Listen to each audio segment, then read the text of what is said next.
Bulletin کا آغاز کریں گے اور آپ کو لے چلیں گے اس وقت ATC کے باہر، جہاں پر اس وقت فاروق ستار میڈیا کے نمائندوں سے گفتگو کر رہے ہیں کہ سیاسی سرگرمیوں کو مزید سلب کرنے کے لیے ہمارے منتخب نمائندوں KKF کے ٹرسٹیز، ویسے ہی وہ فلاحی ادارہ کس حال میں آپ جانتے ہیں، اور میں آپ کو یقین اور وثوق کے ساتھ یہ بات بتاتا ہوں کہ یہ جن ساتھیوں کو FIA کے نوٹس مل رہے ہیں، عبدالرؤف صدیقی ہوں، ارشد وورا ہوں، خواجہ سہیل منصور اور خواجہ ریحان منصور یا احمد علی صاحب ہوں، مجھے یقین ہے کہ یہ کسی طرح کے پیسوں کی منتقلی میں ان کا کوئی ہاتھ نہیں، کوئی عمل دخل نہیں ہے، یا کوئی غیر قانونی کام انہوں نے نہیں کیا ہے۔ MQM پاکستان کی طرف سے میں انتہائی وثوق کے ساتھ یہ دعویٰ کر رہا ہوں، پوری پارٹی رؤوف صدیقی بھائی کے ساتھ، خواجہ سہیل منصور کے ساتھ، خواجہ ریحان منصور کے ساتھ، ارشد وورا بھائی کے ساتھ اور سابق سینیٹر احمد علی صاحب کے ساتھ کھڑی ہے۔ بالکل میں وثوق کے ساتھ یہ کہتا ہوں، اور ہم اس طرح کا کوئی اقدام قبول نہیں کریں گے جس میں زبردستی ہمارے ساتھیوں کا آزمائش میں ڈالا جائے۔ مجھے نہیں پتا کہ اس کا آگے چل کر مقصد کیا ہے، اور میں اس پر کوئی اسپیکولیشن یا قیاس آرائی بھی نہیں کرنا چاہتا ہوں، لیکن یہ ہمارے لیے انتہائی تشویش کی بات ہے جو اس صورتحال ہوئی ہے، اور ہم اس کو اچھی نگاہ سے نہیں دیکھ رہے۔ ہمارے خیال میں یہ ایک انتہائی منفی میسج ہے مہاجروں کو، MQM پاکستان کے ووٹ بینک کو، اور MQM پاکستان کو سپورٹ کرنے والے مظلوم قومیتوں کو اور مظلوموں کو۔ ایک طرف ہمارے سینکڑوں ساتھی، 800 سے زیادہ ساتھی جیلوں میں اسیر ہیں، اور ان کے ساتھ جو سلوک ہو رہا ہے، جو بنیادی ان کا حق ہے، جیل مینول میں ان کا بنیادی حق ہے، جیل کے قوانین میں، وہ بھی ان کو نہیں دیا جا رہا۔ تو میں سمجھتا ہوں کہ یہ جو ہارڈن کرمنلز ہیں، جو دہشت گرد ہیں، جو انتہا پسند ہیں، جنہوں نے سفاکی کے ساتھ افواج پاکستان کے اہلکاروں کو شہید کیا، جنہوں نے وحشت کا مظاہرہ کرتے ہوئے ہزاروں پاکستانیوں کی جانوں کا اتلاف کیا ہے، ان کے ساتھ بھی شاید وہ سلوک نہیں ہو رہا جو MQM کے اسیروں، MQM کے کارکنان کے ساتھ ہو رہا ہے۔ اور یہ MQM کے اسیروں پر تو یہ بھی دباؤ ہے کہ وہ اپنی وفاداریاں تبدیل کریں، اور اپنی وفاداریاں تبدیل کر کے وہ PSP میں شامل ہو۔ یہ MQM کے جو جیل میں اسیر ہیں ان کے اوپر یہ پریشر ہے، اور جو وفاداری تبدیل کرے گا اس کے لیے آسانی اور اس کے لیے رعایت ہو جائے گی۔ یہ ہو رہا ہے۔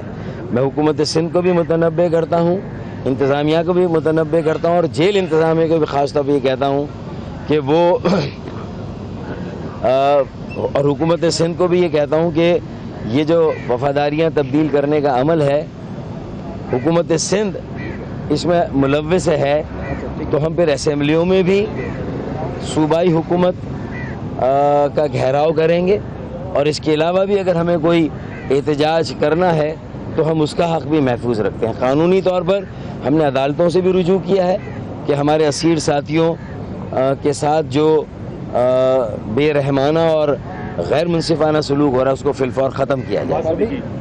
کل احسن اقبال سے ملاقات ہوئی تھی، دفاتر کھولنے کی آپ کو اجازت مل گئی، کب سے دفاتر کھولنے ہیں آپ؟ حماد صدیقی کا بھی بتا دیں۔ دیکھیں، میں سمجھتا ہوں کہ حماد صدیقی ہی نہیں، 22 اگست سے پہلے بھی جب ہم MQM کا دفاع کرتے تھے تو ہم نے کبھی یہ نہیں کہا کہ کسی پر بھی الزام ہے تو عدل اور انصاف کا راستہ اختیار نہ کیا جائے، اور قانون کی گرفت سے اسے صرف اس بنیاد پہ کہ وہ MQM کا کارکن ہے اسے استثناء دی جائے۔ ہم نے تو کبھی نہیں کہا۔ اگر کوئی شخص بھی کسی مقدمے میں مطلوب ہے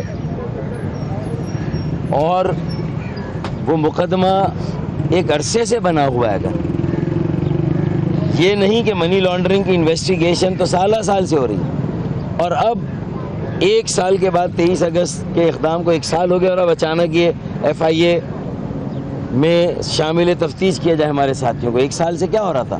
اور یہ منی لانڈرنگ کا کیس تو لنڈن میں 2013، 14، 15 اس وقت سے چل رہا ہے، تو پھر اس وقت کیوں نہیں وزارت داخلہ جو وفاقی اور یہ وفاقی حکومت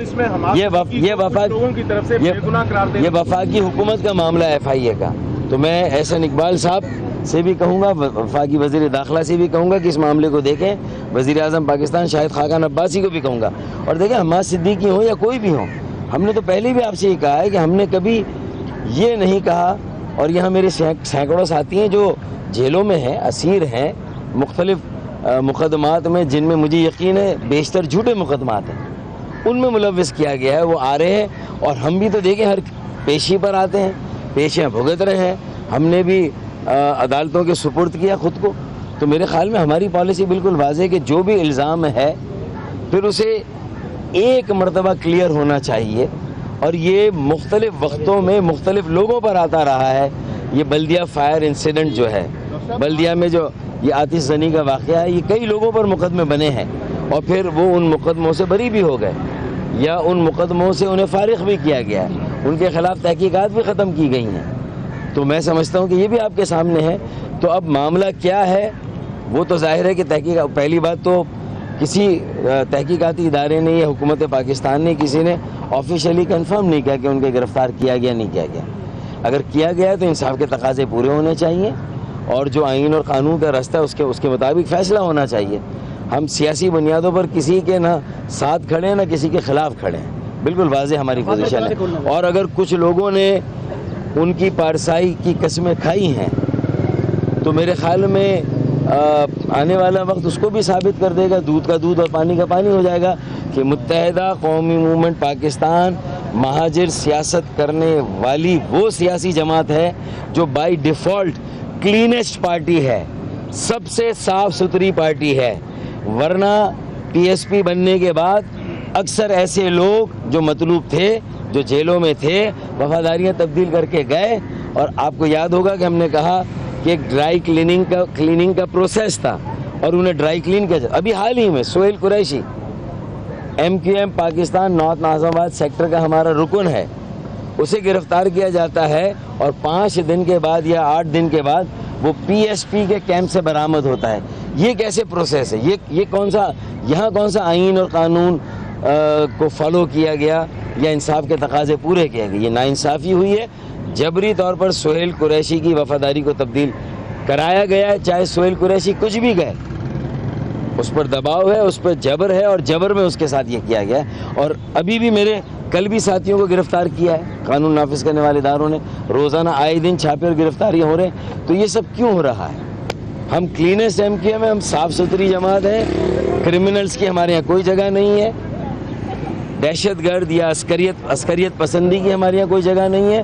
ہم عدم تشدد اور عدم تصادم کی پالیسی پر کھڑے ہیں اور ہمیشہ کھڑے رہیں گے, چاہے ہمارے خلاف کچھ بھی ہے. سر دفاتر کب سے کھولنے کا؟ دفاتر ملیں گے تو کھولیں گے نا بھائی.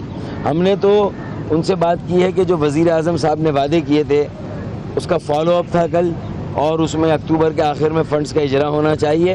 آج 28 اکتوبر ہے, اب یہ فنڈز ریلیز ہونے چاہیے. کل ہم نے ان سے یہ کہا ہے حیدرآباد کی یونیورسٹی کا سنگ بنیاد ڈالنے کے لیے وقت وزیر اعظم صاحب, انہوں نے کہا نومبر میں وزیر اعظم صاحب آئیں گے.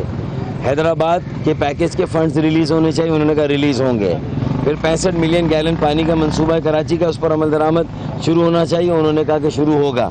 تو ہم نے یہ ساری باتیں کی. اور باقی جو جیل میں ہمارے اسیروں کی صورتحال ہے اس پر ہم نے تفصیلی تبادلہ خیال کیا. یہ دفاتر والا معاملہ جو ہے, آپ تو گورنمنٹ سے تو اپیل کرتے ہیں, کورٹ میں کیوں نہیں جاتے, جبکہ آپ کا ایک اپنا اسٹیٹمنٹ ہے کہ اگر ہم کورٹ میں جائیں گے تو ہمیں ریلیف زیادہ بہتر مل سکتی ہے؟ دیکھیں, ہم یہ سمجھتے ہیں کہ کورٹس عدالتوں میں مقدمات کی کمی ہے کیا؟ مقدمات کی کمی ہے کیا؟ کتنے مقدمات ہیں, انبار لگا ہوا ہے, یہ بھی لائن میں لگ جائیں گے. لیکن یہ ایک انتظامی فیصلے بیک جنبش قلم, ایک پین کے اسٹروک سے یہ مسئلہ حل ہو سکتا ہے کہ بھائی 23 اگست کے بعد تو میں سمجھتا ہوں کہ کوئی جواز نہیں ہے کہ یہ دفاتر سیلڈ رہیں, جو ہمارے ہیں, جائز ہیں, جو قانونی طور پر ہمارا حق ہے. ہم ایک دفتر سے, پاکستان کی چوتھی بڑی سیاسی جماعت قومی اسمبلی میں اور سینٹ میں تیسری بڑی سیاسی جماعت کو ہم ایک دفتر سے چلا رہے ہیں پورے پاکستان میں. میرے خیال میں اس کی بھی کوئی مثال نہیں ہوگی. بہت شکریہ.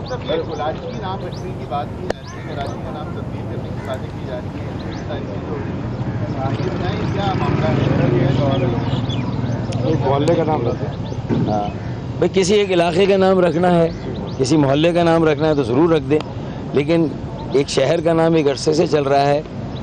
ویسے ہی کراچی میں ہم کوشش کر رہے ہیں کہ ساری جو لسانی اکائیاں یا دوسری اکائیاں ہیں ان کو باہم شیر و شکر کریں، ان کے درمیان اگر کوئی خلیج یا فاصلے ہیں تو اس کو ختم کریں، اور ہم مردم شماری میں انہیں کم گنا گیا ہے۔ اصل مسئلہ ان کا یہ ہے، ان کا مسئلہ یہ نہیں ہے کہ آپ کراچی کو کلاچی کر دیں تو اس سے ان کے مسائل حل ہو جائیں گے، ایسا نہیں ہے، اور کوئی ایسا دیرینہ مطالبہ بھی نہیں ہے کراچی کی وسیع تر آبادی کا، کراچی کے گنجان آبادی کا، کراچی کے 3 کروڑ شہریوں کا یہ مطالبہ کبھی نہیں رہا۔ نہ بلدیہ عظمیٰ کراچی نے، جو کراچی کی منتخب نمائندہ کونسل ہے، اس نے کبھی ایسا مطالبہ کیا ہے۔ پھر اچانک یہ شوشہ کیوں چھوڑا جا رہا ہے، خواہ یہ کیوں ایک اور مسئلہ کریٹ کیا جا رہا ہے؟ میں سمجھتا ہوں کہ یہ بدنیتی تو ہو سکتی ہے، اس سے کوئی کراچی کے عوام کی خدمت نہیں ہوگی۔ بہت شکریہ ڈاکٹر صاحب، گزشتہ 1 سال سے آپ بار بار یہ دہرا رہے ہیں کہ آپ کا اب الطاف حسین سے یا لندن والوں سے کوئی تعلق نہیں، لیکن آپ کے ایک ماضی القریب کے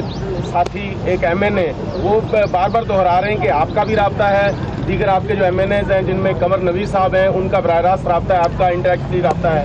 دیکھیں، جنہیں پاکستان میں معلوم ہونا چاہیے کہ ہمارا رابطہ ہے یا نہیں ہے انہیں معلوم ہے، اور ان کے ذریعے سے وفاقی حکومت کو بھی معلوم ہے اور شاید صوبائی حکومت کو بھی معلوم ہے۔ تو میرے خیال میں یہ نہیں، میں نے تو بارہا آفر کیے کہ بلڈ ٹیسٹ کرا لیں، ہمارا یورین ٹیسٹ کرا لیں، اسٹول ٹیسٹ کرا لیں، میں تو اس کے لیے بھی حاضر ہوں۔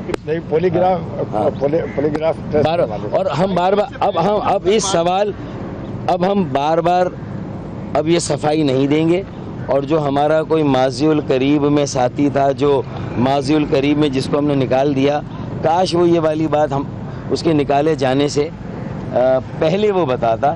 اب حواس باختگی میں کوئی بھی کچھ کرے، اور وہ بھی میں نواز شریف صاحب کے کوئی احترام میں کمی نہیں کر رہا، لیکن اگر وہ بھی یہ کہیں کہ مجھے کیوں نکالا تو اب اس کا تو کوئی جواب کسی کے پاس نہیں ہے۔ چل اور آپ نے دیکھا کہ اس وقت فاروق ستار میڈیا کے نمائندوں سے گفتگو کر رہے تھے، انہوں نے کہا کہ امید کرتے ہیں کہ انصاف کے تقاضے پورے کیے جائیں گے۔ انہوں نے کہا کہ جن لوگوں کو نوٹس ملے ہیں مجھے یقین ہے کہ انہوں نے کوئی غیر قانونی کام نہیں کیا۔